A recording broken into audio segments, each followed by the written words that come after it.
محبوب نے فرمایا ابو ماما کیا بات ہے یار، یہ وقت نہیں مسجد آنے کا، اور اس وقت کے اندر میں تمہیں مسجد میں دیکھ رہا ہوں، اس وقت کیوں بیٹھے ہو؟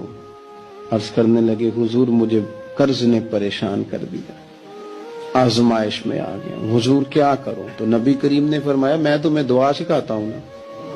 حضور نے دعا سکھائی، کہاں پڑھو اللہم انی اعوذ بک من الہم والحزن واعوذ بک من العجز والکسل واعوذ بک من الجبن والبخل واعوذ بک من غلبۃ الدین وقہر الرجال۔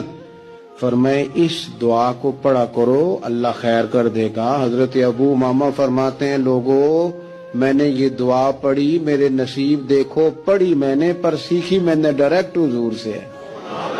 میں نے یہ دعا پڑھی، اللہ نے میرے قرضے بھی دور کر دیے اور میرے غم بھی سارے دور کر دیے۔